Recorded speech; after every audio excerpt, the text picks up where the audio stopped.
তো শিক্ষানীতি সংবিধান ও ধর্মীয় মূল্যবোধের পরিপন্থী।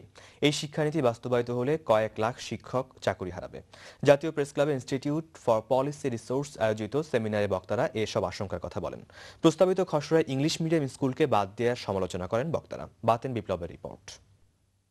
গত 7 সেপ্টেম্বর জাতীয় শিক্ষানীতি 2009-এর চূড়ান্ত খসড়া পেশ করা হয় সরকারের কাছে। এতে প্রাথমিক শিক্ষা স্তর প্রথম থেকে অষ্টম শ্রেণী পর্যন্ত এবং মাধ্যমিক শিক্ষা স্তর নবম থেকে দ্বাদশ শ্রেণী পর্যন্ত করার প্রস্তাব দেওয়া হয়। বিশেষজ্ঞরা বলছেন, এ নীতি বাস্তবায়িত হলে চাকরি হারাবে কয়েক লাখ শিক্ষক। নাস্তিকতাবাদ কিংবা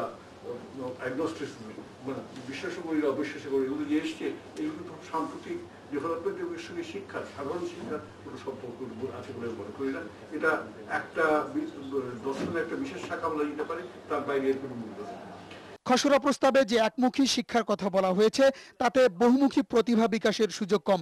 এতে পরমত সহিষ্ণুতার বিষয়টিও উপেক্ষিত। এই এডুকেশন পলিসির কোথায় এসছে যে রাজনীতিকরণের যে প্রবলেমটা আমাদের আছে সোসাইটিতে, এডুকেশন এমন হওয়া উচিত যে এই জিনিসটা থেকে আমরা বের হয়ে আসবো, এই কথা কোথাও নাই। আমরা ধর্মনিরপেক্ষ করার জন্য মাথা খারাপ করে ফেলছি, কিন্তু পরমত সহিষ্ণুতার জন্য মাথা খারাপ করতে পারলাম না আমাদের এডুকেশন। বক্তারা বলেন, যে দেশের রাষ্ট্রধর্ম ইসলাম সে দেশে ধর্ম নিরপেক্ষতার কথা বলে ধর্মপ্রাণ মানুষের মনে আঘাত দেওয়া হচ্ছে। কিন্তু হঠাৎ করে 2009 2010 2011 এরকম শিক্ষানীতি হয় না। শিক্ষানীতি একটা বেসিক থাকে, সেই জিনিসটাই আপডেট করতে হবে। সেটাই একটা এখানের মধ্যে ধারাবাহিকতা রক্ষা হয়েছে বলে আমার মনে হয় না।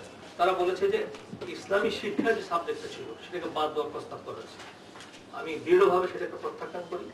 প্রস্তাবিত শিক্ষানীতি সংবিধান বিরোধী উল্লেখ করে বক্তারা বলেন, এর ফলে একই পদ্ধতির গণমুখী শিক্ষার বিষয়টিকে ভিন্ন খাতে প্রবাহিত করা হচ্ছে।